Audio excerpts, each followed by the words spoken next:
Good evening. Welcome to the West Yorkshire Football Show, and this is the West Yorkshire Roundup, rounding up the games from the weekend. And of course, a fixture list that was decimated really by postponements and the weather, but our two Championship clubs were in action. In particular, of course, Leeds United and Huddersfield Town. So, joining as always are my esteemed co-host Stephen Brown. How are you, mate? You all right? Mate? Yeah, good, mate. How are you? Yeah, not too bad, mate. Jason Booker as well. How are you, mate? You all right? Very well, mate. Thank you. Have you calmed down yet? I mean, we'll come to you later on, but I'm just going to ask that now. No, I've revved myself off even more about the man in the middle, shall we say. But you know what? We took 3 points, so I'm happy. I'm happy. Well, that's something for us to all look forward to in a little while's time, because we're going to start with Stephen Downs, our resident Huddersfield Town, our expert. Terry, how are you, mate? You all right? Yeah, not bad. Not bad. Not bad.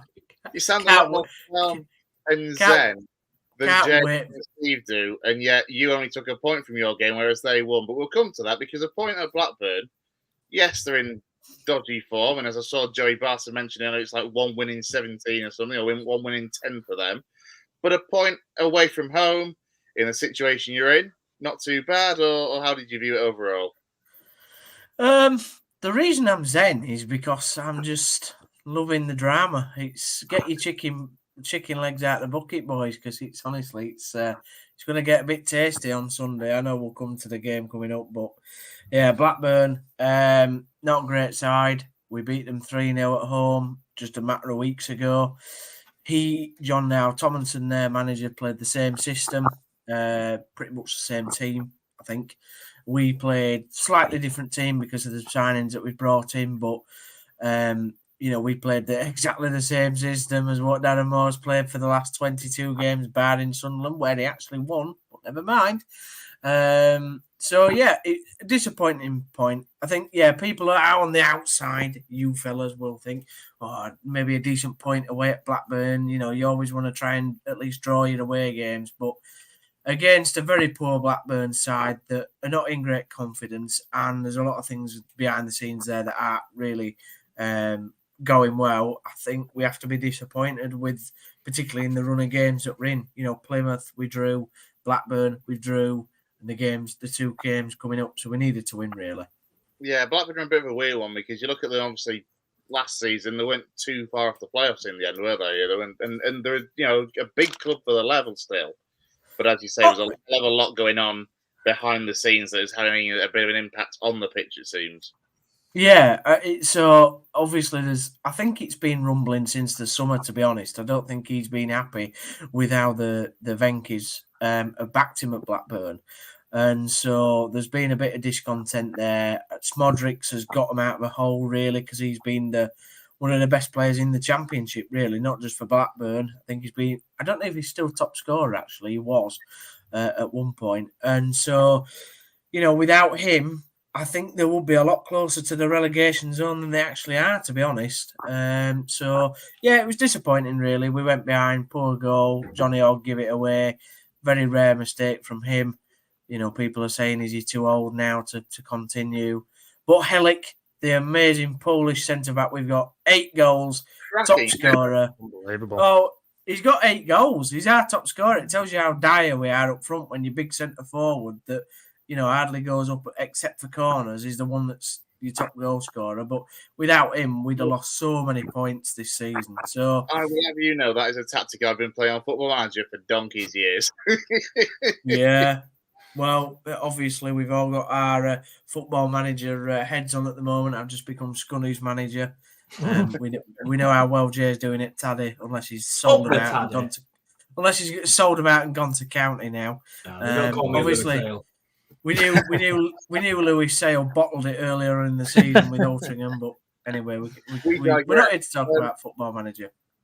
Touching on kind of Blackburn, obviously their ownership issues, to a very different style of running a football club in Big Kevin Nagle, who, to be fair, we had the pleasure of chatting to him a couple of weeks ago. We went over to the John Smith Stadium, didn't we? And he gave us a good half an hour of his time. And when it comes to social media, though, it's fair to say he does things a little bit differently from what you class as the norm in this country and in the general footballing world of Britain, at least.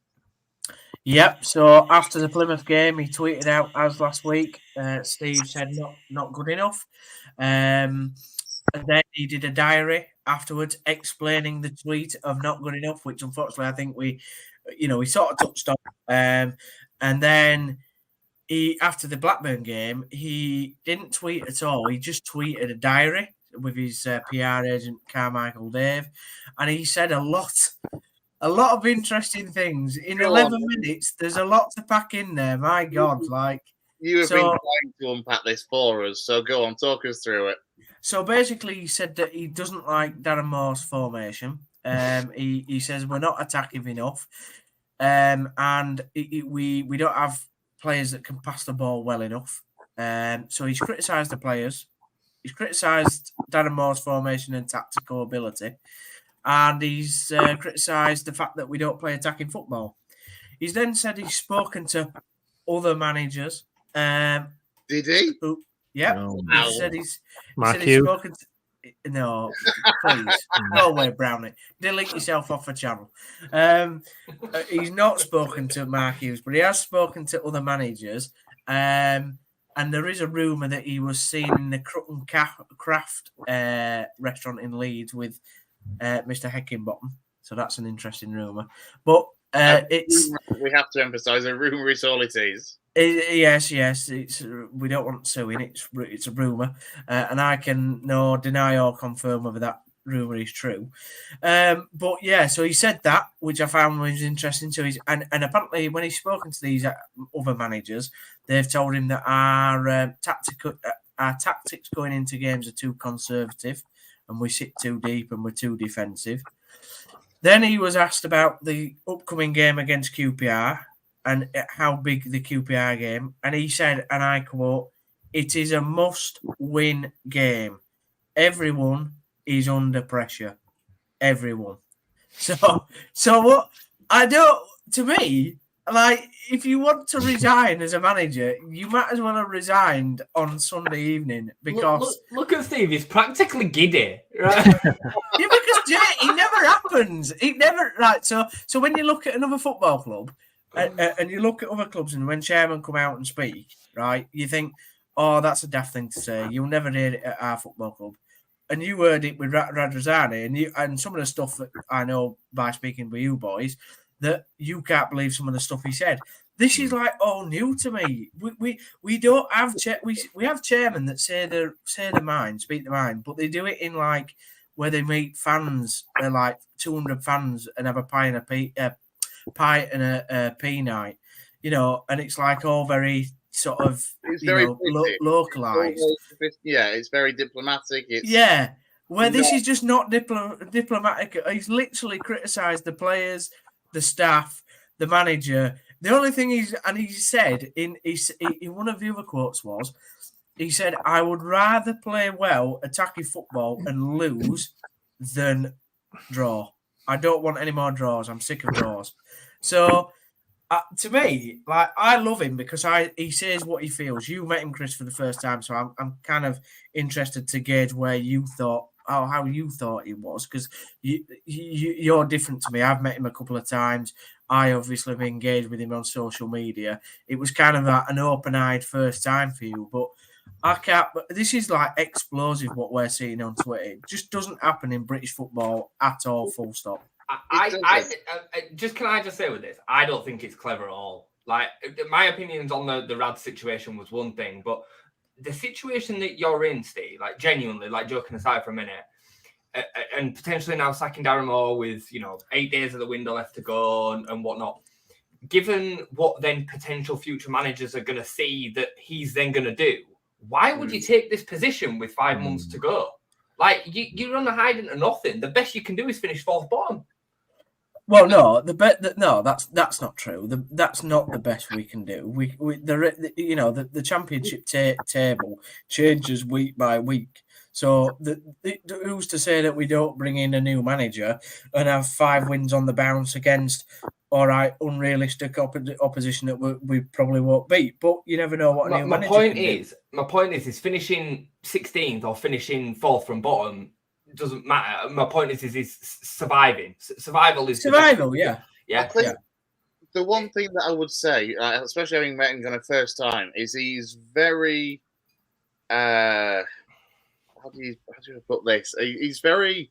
It's very easy to kind of buy into what he's saying, especially kind of when having met him, I say a couple of weeks or so ago.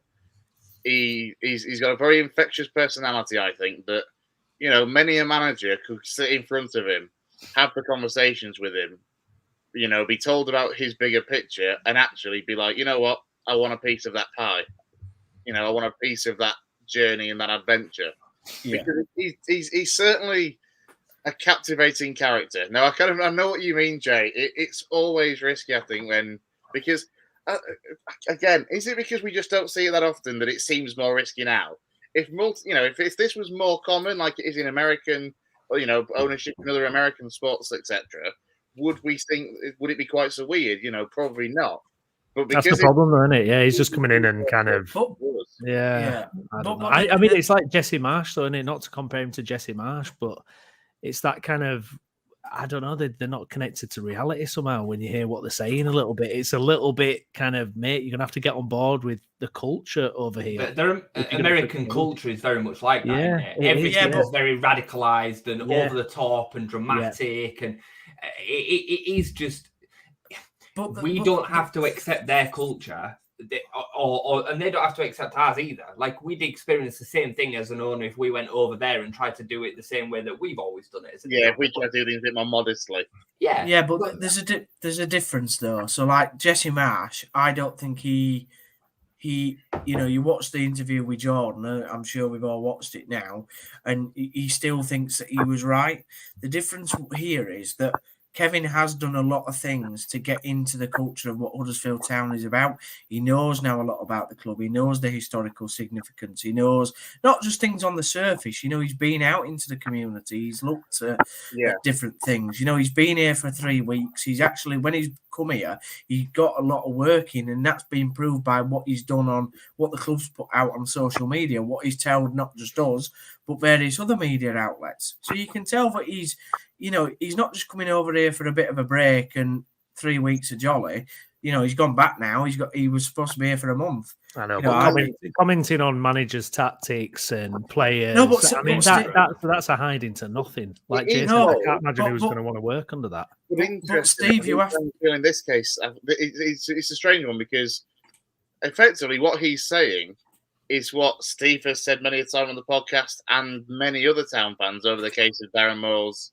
Yeah, but he's the owner. Yeah, he's the owner. Yeah, but he's only saying what the 20,000 people in the stadium that's sitting there every Saturday are saying in the pub before and after the game when the result has either been a draw or a loss. Like, Steve, but he might as well then sack him. I get that. I completely and utterly agree with that. But a manager will talk in public about the manager for one reason and one reason only, is to get the fans on board with him. Like this, this is not supporting the manager in the best. He backed him, though, Jay. He backed him at the start of the window when he first came over. The first couple of days, me and Chris went to talk to him, and I asked him directly to Chris, didn't I? I said, "There's no point talking to you about Darren Moore because you've already said the night before on BBC Radio Leeds, Darren Moore will be here for the long run." Now, the interesting thing I think what's happened is there's a switch. Yeah. No, well, the interesting thing what I think's happened is he let Mark Cartwright, the director of football, and Jake Edwards, who's the CEO, I think they appointed Darren Moore and Kevin, because what happens is Kevin is the type of owner where he's like, right, guys or gals, here's your tools. I'm paying you a lot of money. Go sort it out for me. Go run the club how I think you should be running it. Right, so they've appointed Darren Moore on a 3-year deal. I think he's come over, and the few times he's come over, he's liked less and less of what he's seen. And I think the Plymouth game, he was really angry about that, and I actually think he was really, really disappointed and angry with what he saw at Blackburn as well. And I think there's been a bit of a switch because that's not how he talked on that diary. Was not how he presented himself to me and Chris 3 weeks earlier. Is that not a good point against Blackburn, though? Am I missing something here? I mean, not against a Blackburn team that's not not against a Blackburn team that's only won 1 in 17, mate. We've won 3 games in 22 matches with Darren Moore in charge. He's got a worse stats record than Mark Fotheringham. I didn't even think that was possible. Jack Radoni scores that easy chance. It's a different game, isn't it? I mean, how he missed that, I'll never know. Gerrard doesn't slip against Chelsea and Liverpool win the title. It's fine margins, isn't it? Yeah. I think what this is potentially leading to, because let's go on to the QPR game. The fact that he said it's must win, it will be very interesting to see what happens after that. If it isn't the win that he obviously desperately wants, are we going to see that bullet well and truly bitten and out goes Moore, or do you get if you get the win? How much time does the win against QPR buy Darren Moore, for example? Buys him another week. I think he's living week to week now. I think he is, and I get what Jay's saying. By the way, I'm not totally disregarding what Jay's saying. I think it's because we've had 2 owners that have done things totally different to what British football fans are normally used to. It's normally you have private conversations behind closed doors, and it's dealt with quietly and privately. And that's not the way our 2 owners have dealt with this situation before. Obviously their previous owner in Radrazani, and ours now in Kevin. I do think that Radrazani is probably, you look at it, and maybe Jay or Steve will disagree. Maybe Raj was a bit more conservative than what Kevin Nagel is. I'm starting to think that, to be honest. Well, I think for Leeds, it was a combination of Orta and Rads, who then made this recipe of absolute disaster a lot of the time. It weren't just Radrazani on his own. It was the actions that Orta had out in the public eye, the shush and the sack of the board and all that. And then combined with what Radrazani did on social media, that then made this pot of kind of complete unprofessionalism. It was his timing often with Radrazani as well. Transfer deadline day, say hello to Bamba Dieng before we'd even signed Bamba Dieng, and then Bamba Dieng ended up pulling a massive U-turn and going and signing for someone else, and we'll try on Gakpo in January again. Like, why are you saying stuff like that? Like, you just alienating your fans. What this is for me, it is a little bit more than Radrazani, but I think I think it's naive. I think he thinks that he's doing this in the interest of building a relationship with the fan base, and I understand why that would make sense. But in the long run, you are going to, I think, alienate more of the fan base than is actually going to win round. And I think you're also going to, like I said earlier, price yourself out of some management situations. Because if I were Heckingbottom, I would see Huddersfield as quite an attractive proposition without this. But with this, you're thinking, well, if I get relegated now, I'm then going to end up in League One. My reputation is going to be down the toilet. And not only that, I'm going to get outed on social media in front of all the fans to laugh at me. It makes me feel really... It'll wear thin quickly. I think if this is still happening in 3 months, you've got a new manager and this happens again, I think fans will be all over it. They'll be turning at him. 100%. I don't see that happening. Sorry, Chris, go on. No, sorry, Steve, go on. You don't see that happening, go on. I don't see that happening because I think he's got the majority of the fan base with him. I mean, now he Chris, has. like Chris, at the moment, but that's not changed within 6 months. The worst thing he could have done was get rid of Warnock, who 99% of the fan base loved, and he has done.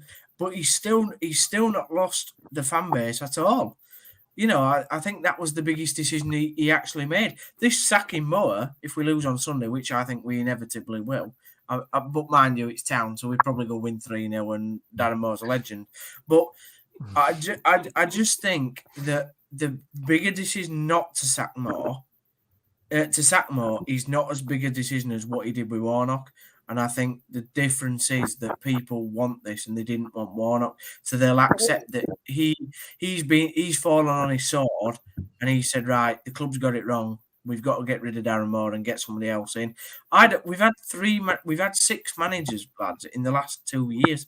It's mental. Huddersfield Town don't sack managers. Historically, we just don't sack managers. I heard a rumour that we saw it was spotted in a McDonald's with Wayne Rooney. I know he wasn't. Shut up, man. Shut up. There's more chance of me being in a McDonald's with Wayne Rooney. Jesus wept. But I do actually think, going to the QPR game, Chris, I do think we'll lose. I think he'll set up the same way. And the other thing you have to remember is we bought in four signings plus Jody Spencer back. I was going to come to that, but go on. We've brought in 4 signings, and he spent near to 4.5 million, 4 million, depending on add-ons, whatever. He spent over 3 million.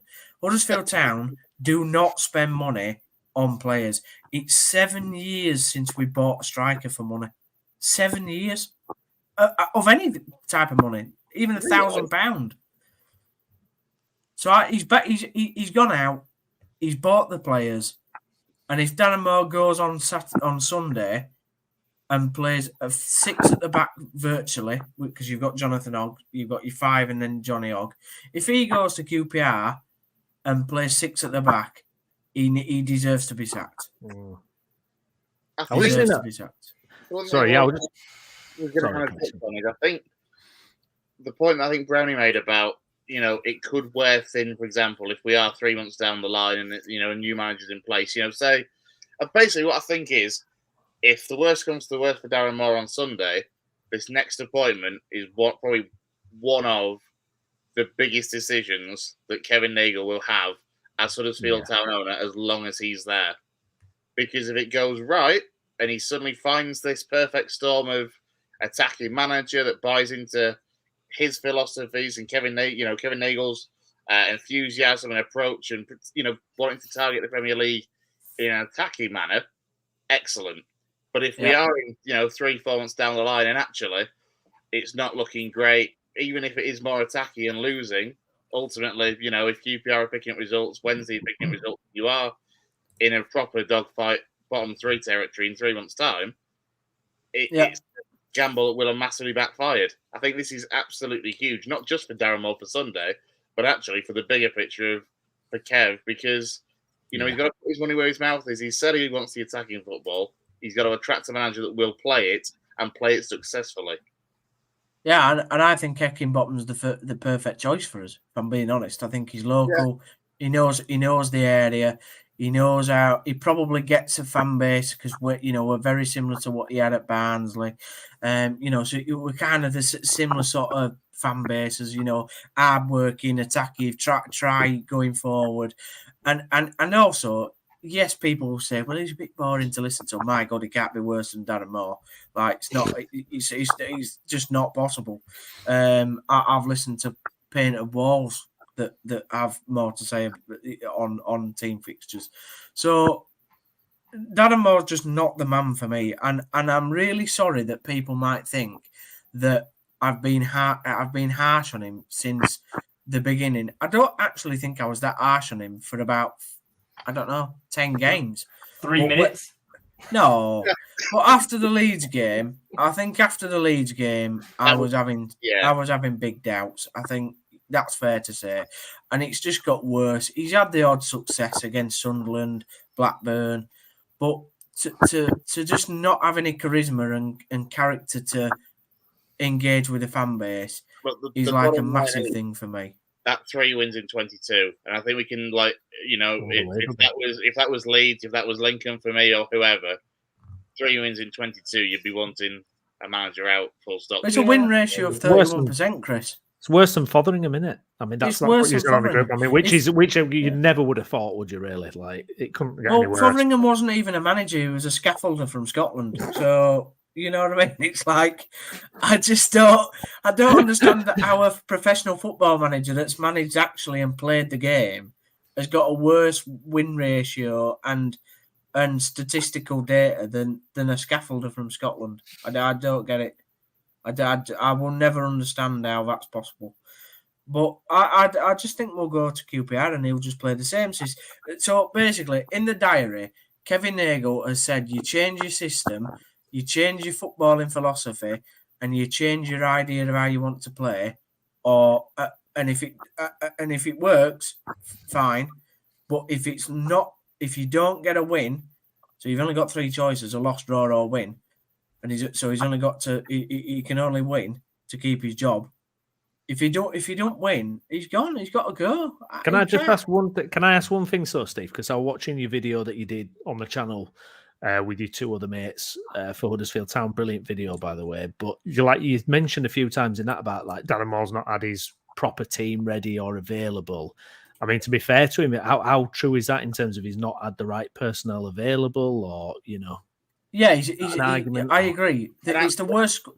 Just to quickly come in, that is something actually. Come think of it, that Kev spoke to us a little bit about. When we went over to see him at the John Smith, didn't he? He touched on just how many injuries Town have had so far this season.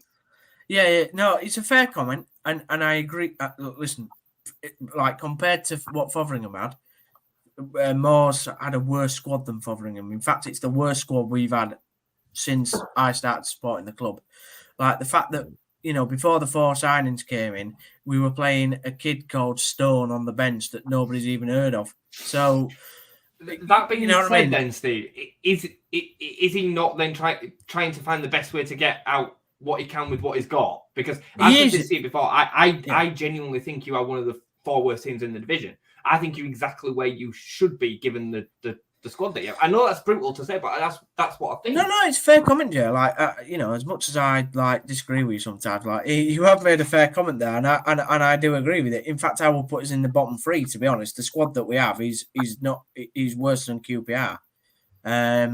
But the thing for me is, yes, he's had injuries, so we've got 11 players out, and 5-6 of them are main first team players. But you've still got to inspire the team to go out and play football. Even these young kids that have come on, you've got to get into them and say, just have a go and have a go. What have you got to lose, lads? But you don't even do that, lads. I mean, against Plymouth on Saturday, last Saturday, we were drawing 1-1, right?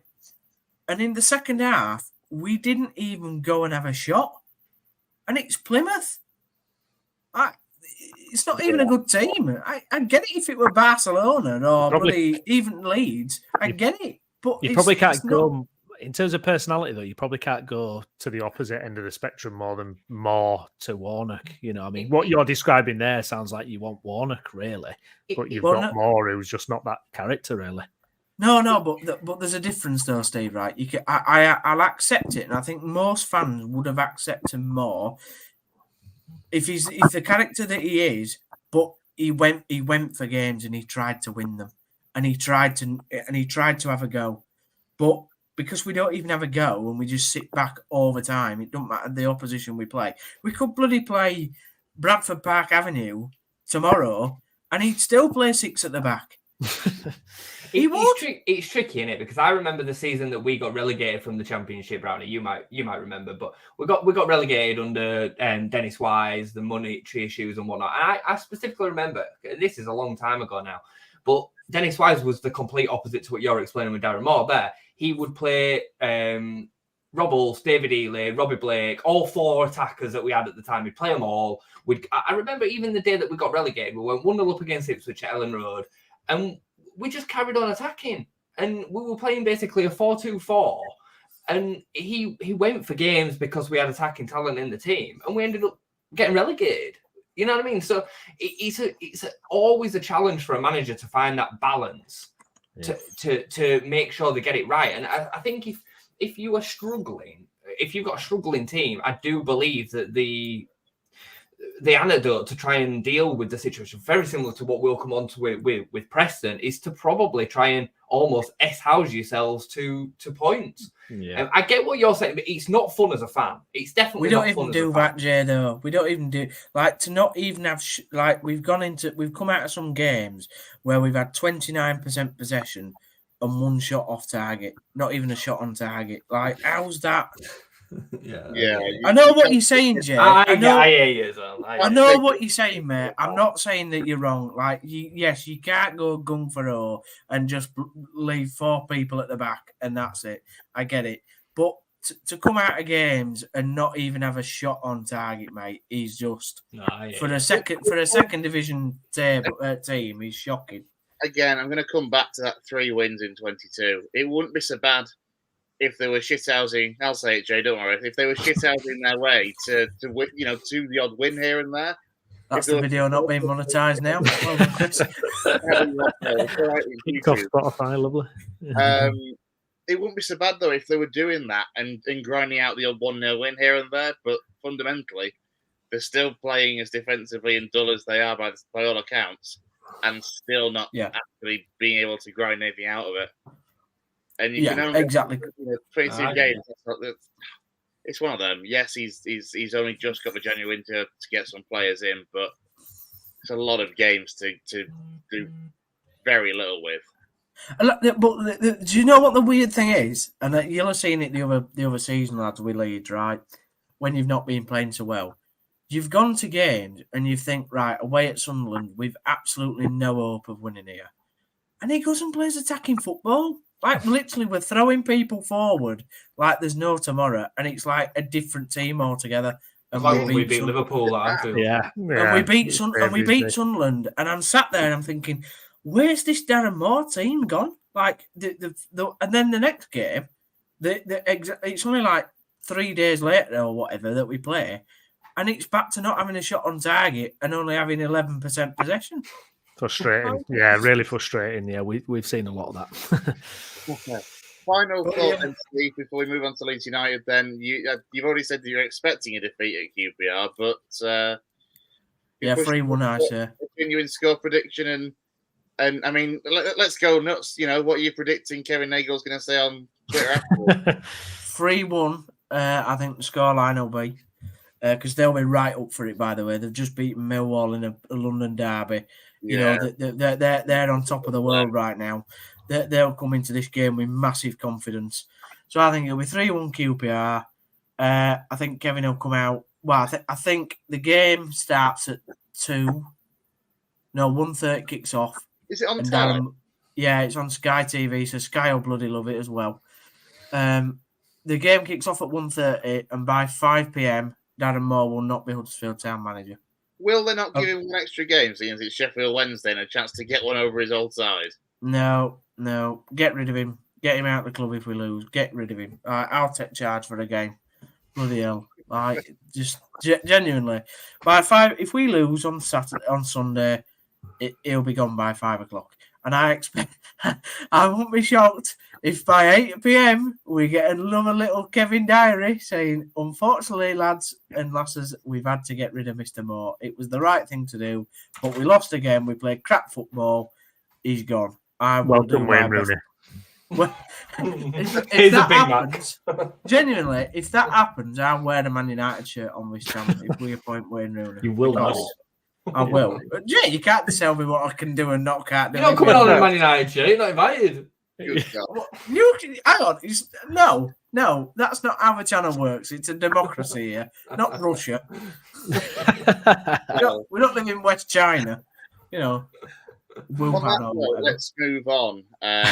Let's get to Ref Watch with Mr. Who is it over here? You're looking a bit like who is it, don't you? There's not too much to say. It's the Leeds United 1-2-1. That wraps up the end of the show. Nice one. Don't you think, Chris? Don't you think Jay looks a bit like who is it on Sky? Ref Watch. Dermot Gallagher. Dermot Gallagher. You look like that's the eyesight again. Whoa, hang on, publicly shaming my eyesight on the channel. Just don't know like Dermot Gallagher. Right, can we go through 10 minutes of Leeds United discussion about Saturday without talking about the referee, please? Absolutely, we can. We can, Brownie. We can. I'll get to the referee watching a bit. That's the contrasting views, but ultimately, a win, 3 points back in the bag for Leeds on Saturday, and go on then, Brownie. I'll let you start. Yeah, it was one of those games where I was a bit nervous because I thought typical Leeds are on the back of 3-0 wins on the trot. Everything's going well, and then we throw in a bit of a clanker of a performance, which we've done all season. This is reason why we're not top 2, because we seem to have a wobble every few games. And to be honest, that's what it looked a little bit like on Sunday. It was one of those games. It started off decent. I mean, we conceded again after a minute, which I just can't believe how many times we've done that this season, but we immediately got back into the game. And then it kind of settled off for a bit of back and forth. I thought, to be fair to Preston, they had a game plan. They stuck to it. They knew how to get at us, looked occasionally threatening, and it just wasn't quite clicking. And then the second half was just an absolute grind of a half. I mean, we had a flurry of chances at the start. And then it just became this kind of mad game where referee was blowing up every 2 minutes, yellow cards thrown around everywhere. You could hear it in the stadium. Fans were getting annoyed. And it just absolutely felt like drop points. It had drop points written all over it. And the pressure is, I mean, it's weird because, obviously we're having a great season on paper, but there's this pressure to try and get back up because I think there's going to be some dire consequences if we don't get immediately back to the Premier League, to be fair. And somehow, we've done it at the end. We've got a penalty, and it was brilliant when Bamford grabbed the ball, and everybody, because he's missed the last 3 penalties he's taken, everybody just thought, "Oh no, surely not! Bamford's having another." And then he's passed it to Perot, who's banged it home. So 3 points, but yeah, it was a difficult day. I mean, Jay's done well to watch the game again because I certainly don't want to watch that thing again. I tell you, Jay. Without using the words referee, go on. Yeah. So, well, you know what? I'm going to start off by saying that we've said a lot, me and Brownie, this season, that we need to win more of these games which are tight and close, even some that we don't deserve to. And we definitely deserve to win the game at the weekend, but it certainly was one of them games that earlier on in the season, we wouldn't have got over the line. The Coventry at home, I think of, West Brom at home, Cardiff at home, several away games, Hull away, there's several moments this season where we've looked at them moments and not been able to quite get them over the line, and we got it over the line. However it came about, we got it over the line. We did have several moments where we probably should have scored earlier on in the game. Rutter hit the post at the beginning of the second half, Dan James's lob, and we had moments in the first half as well where we maybe should have been a bit more clinical.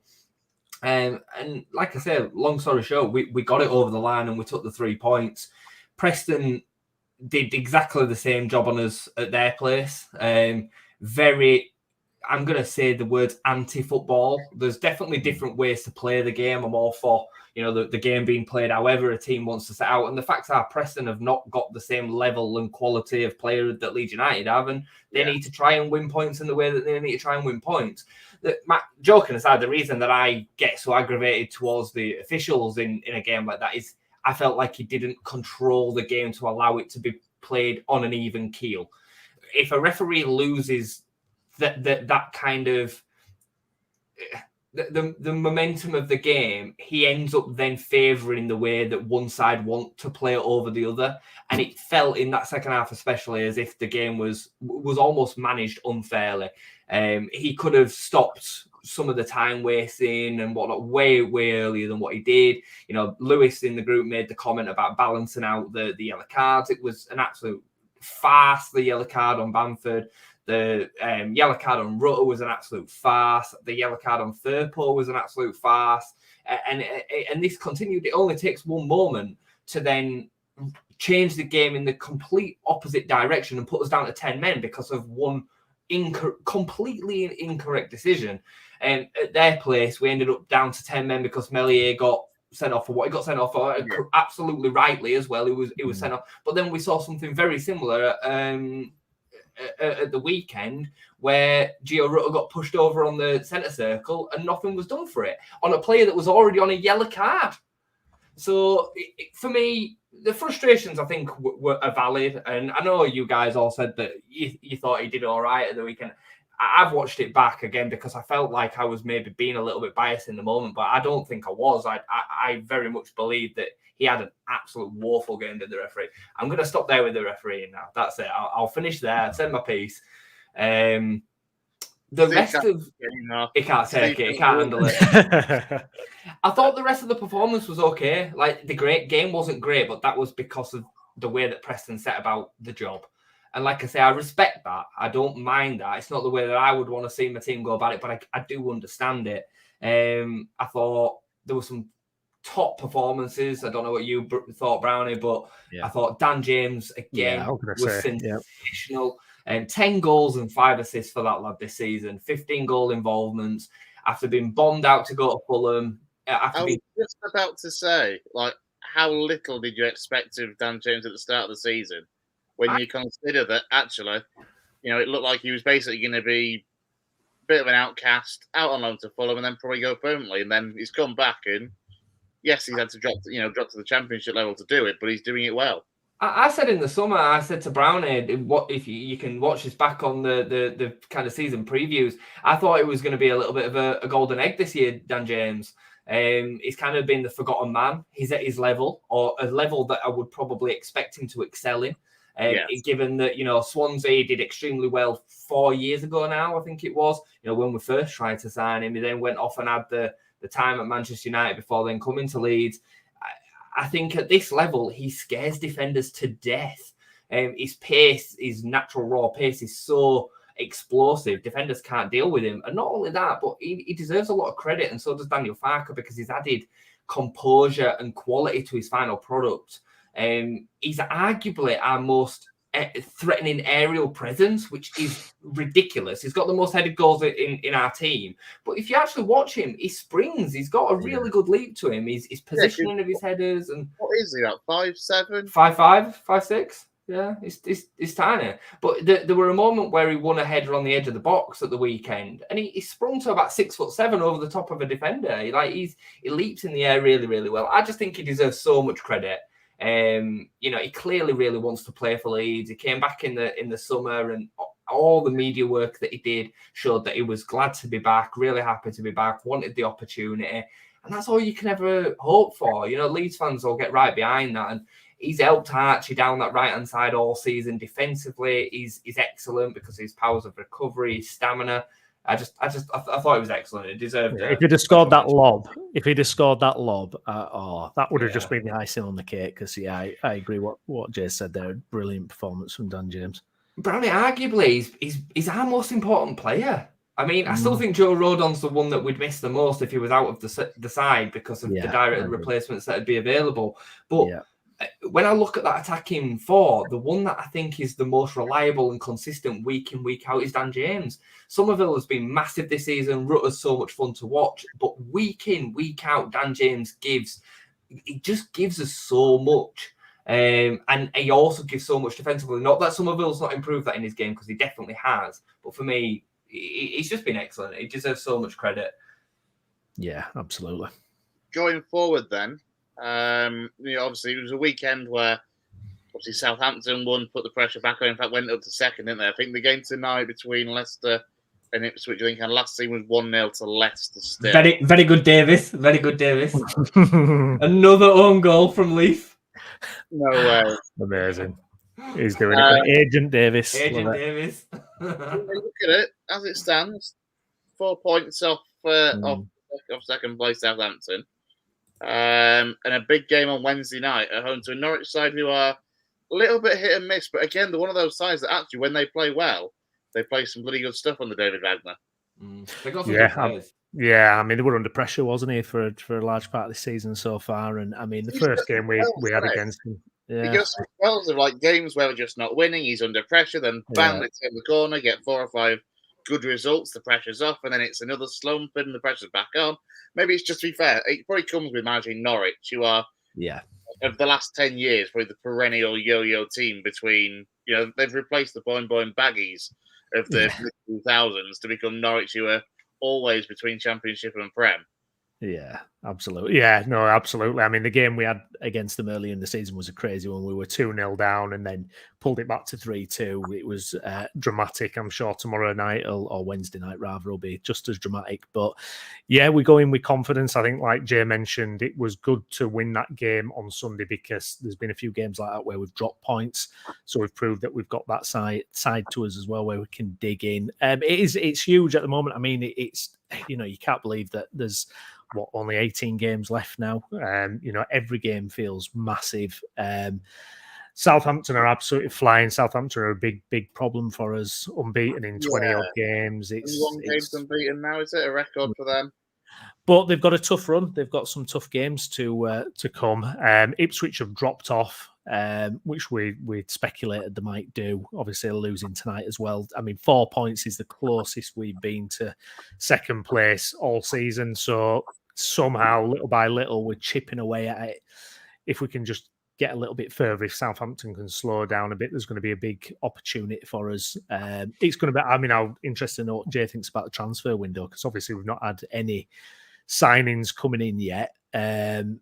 Are you getting worried, Jason? I know we've talked about it a little bit before, but it's surprised nothing's been done yet.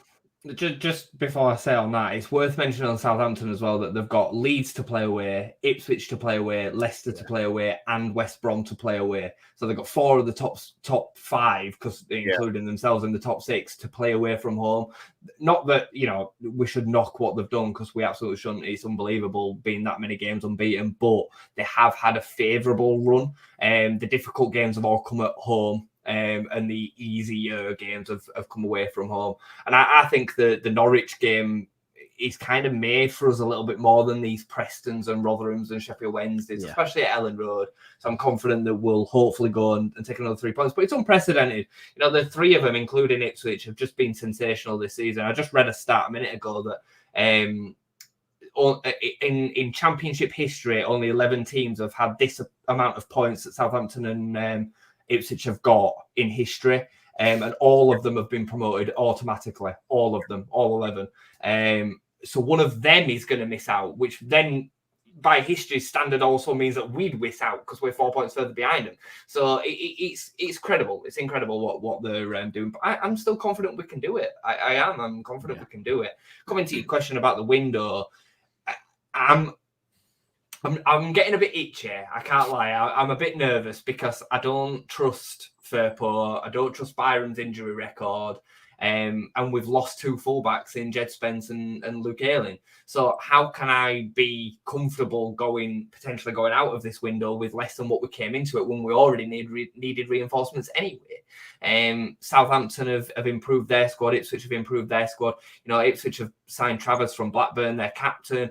Southampton have signed players like Rothwell from Bournemouth, experienced, know what they need to do in the Championship. Leicester are so far ahead of it anyway. I mean, they've got 6 or 7 players out today through AFCON and injuries, and they're still so comfortable. Weekend. Cassaday's gone back to Chelsea, I believe now, but I still think they've just got so much that they kind of don't even need it.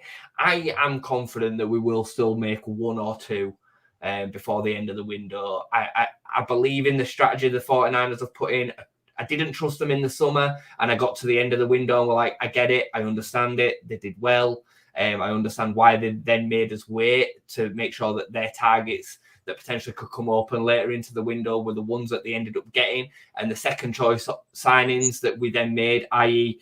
Yol Perot, who arguably has probably not worked out quite the way that we wanted him to, and Jed Spence, who didn't work out at all, were both second choices. So I then think, well, I've got to just maintain some patience, but we definitely need some signers if we're going to. What about the Willie Nonto thing? Willie Nonto linked to be signing a new deal today. I'm like, whoa. Sorry, surprised at that. Yeah, Willie Nonto signing a new deal potentially. That's what's been. I'm sure we talked last week in the group chat, and the talk was West Ham. Yeah. My gut feeling is that there isn't the money on the table for him in this window, and we want to try and find a resolution that's going to make him happier than where he's at. But I don't think he's performing to the standard that he can perform to at this level. I still don't think he's all that people think that he is. I think his valuation is probably 15 to 20 million, and we had the opportunity to sell him for way above that in the summer, and we chose through the club and Danny Farker not to take that opportunity. We now find ourselves in a situation where we've got this depreciating asset that also isn't really showing everything that he probably can do because he's not 100% happy. So I think we're going to see an improved contract for him, which hopefully will sweeten him up to hopefully get more out of him between now and the end of the season. And it'll also have a release clause in there should we not get promoted, which will then see us probably lose him for 15 million in the summer. That'd be my gut feeling if we stay down. Yeah. That's what I think's happened, Brownie. I think it's a sweetener all round because we're not getting. I reckon the best deals that are on the table are 5 to 10 million. That's what I think. Yeah. I mean, realistically, then for Leeds, with it being so quiet so far, when it comes to deadline day and we do our deadline day special, we might actually have an exciting one for Leeds United, maybe. Welcome, Bamba Dieng. Don't go to bed yet. Yeah, don't go to bed just yet. Hopefully, yeah. I mean, hopefully do something. I mean, this, it's. What I'm worried about is, and we've had this in January before, where all of a sudden you get a run of games from a particular player, or we get a couple of good results that go our way, and suddenly it's like, oh, we don't need to do anything. The classic being Bielsa second season in Premier League when we won back-to-back games for the first time and only time that season. We were screaming out for reinforcements. We didn't do anything because we got these back-to-back wins, and then it all went wrong. And I think, with Firpo, who's very injury-prone, Byram, very injury-prone. I mean, I had to laugh when Firpo knocked in the cross for the goal because I'm like, he's playing out of his skin, and it's like, I just know that as soon as that transfer window closes, he'll get injured the next day. Do you know what I mean? And we're screwed basically. What I will say about Junior Brownie is that he's starting to show a game readiness. I've been his biggest critic. I still don't think he's good enough. He's a terrible defender. But there's times when he's now running and it looks like he's comfortably running with fitness, with the stamina. He's actually. Whereas before he would labour back, he's now busting a gut to get in a position. And while he's playing the way that he is, and I think because we're at this level, we've got so much possession and we're attacking so often, you can kind of negate how bad he is defensively. Whereas in the Premier League, you can't do that because you've got Mohamed Salah or whoever running at you. You're just going to get ripped to bits. Whereas do you remember Salah versus Firpo? The first, I mean, oh my god. It was hard to watch. I mean, honestly, I could talk for an hour probably on the technical deficiencies of Junior Firpo defensively. Honestly, I've seen children at under 12s level defend better as a fullback. He's that bad. It's like he's never been coached to defend. But because the players around him that are attacking him are not as good now, he can sometimes recover. And I will say going forward, he's okay. He's all right going forward. His delivery is decent. 4 assists in 3 games is nothing to be shirked at. He's got decent footwork. And, he going forward, he's all right. He's all right. What you're describing isn't the modern day fullback nowadays. I'll be damned. The amount of times that I've watched many a player in the Premier League and Championship and thought, you're going forward, but you're a terrible defender. It's just the way that seems to just be the way football is nowadays. Fullbacks aren't fullbacks. Nobody's making Gary Neville's anymore. Actually, Chris, it's like watching. I can't even describe it. It's like watching a striker that's literally never defended before ever play fullback. He's that bad defensively. Naturally as a defender, you should jockey, you should have your feet in a certain position. He just never looks like he's in control of the situation. He's so bad. He's so bad. But I get your point. But like Trent as an example, Trent's not particularly quick and defensively he's not great, but he can still defend to a point. Junior Firpo just can't. But anyway, I'm all for these performances, and like I say, Gruev, Ampadu, Joe Rodon kind of make up for what he doesn't give us defensively, and he is a better left back option than Sam Byram is because he's left-footed. So, but I still want to see a sign of left back. Please give me Ryan Giles. I'd be a happy boy. Give me Ryan Giles. I'd be absolutely delighted with that. Yeah. Well, let's see what the window brings before we finish off by kind of predicting Wednesday night. I just want to look at the bigger picture going forward because fixtures wise, it's not a bad looking set of fixtures, although you did make the point about how Leeds are often better against the bigger sides at Championship level. But you look at the fixtures, Norwich at home on Wednesday night, Saturday's the FA Cup at home to Plymouth Argyle. Beyond that though, Bristol City away, Rotherham at home, Swansea away, Plymouth away in the league, and then a massive game at home to Leicester on the Friday night on the 23rd of February. Ignoring the Leicester game, though, the games between now and then in the league all winnable. Yeah, it's one of it should be. Well, this is it. You could argue that the stars are aligning a bit. It's taken a while for us to get going, and then we've hit this run of form, and the fixture list looks quite kind in that run up. We've got a nice distraction of an FA Cup tie as well in there. I'm hoping things are aligning for us and we can really, gain some points and maybe sneak into that top 2. It'd be amazing if it happens. But yeah, it's looking quite favourable over the next month, I've got to say. Jay? Yeah, I agree. I mean, it's still to be seen whether this away form can continue. We obviously went to Birmingham. No, the Birmingham game were at home. We then had Peterborough. Who did we have after that? Cardiff. Yeah, we went to Cardiff and played extremely well. People were very quick to be like, "Oh, it was only Cardiff afterwards." Well, before the game, we were saying Cardiff are a tricky place to go, just on the edge of the playoffs, and I think we deserved the praise that we got for that. We totally dominated that game, dealt with a low block, a rough, tough, strong team, and we came away with 3 points comfortably. So, but we do need to see that continue. Bristol City caused us some problems at Ellen Road earlier this season. I think that'll be a tricky away day. Going to home parks, never easy. And Plymouth have got a really good home form. It's a good job that they do, because otherwise they'd be already relegated, because they can't win away from home.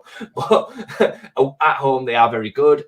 So I do think there's some tough fixtures within there. But if you're going to finish in the top two, the games that you have to win, you have to go and win them games. So yeah, I'm confident that we come out with some good points. I'm confident against Leicester at home as well. Leicester are a good side, but I do think that on our day, our 11 is as good as any in the division. So an 89th minute Lee Peltier winner for Rotherham at Ellen Road. Imagine, yeah, probably.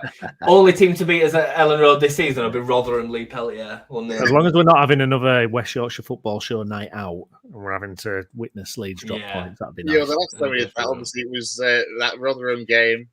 When you drop points, and there was a dubious offside late on, and I remember the stress that you had over a couple of points on that night. It's funny, isn't it, that we're at the stage that we're at, coming towards the end of January, 18 games to go of the season, as Brownie says, with 4 points from automatic promotion, and we're feeling like it's a failure.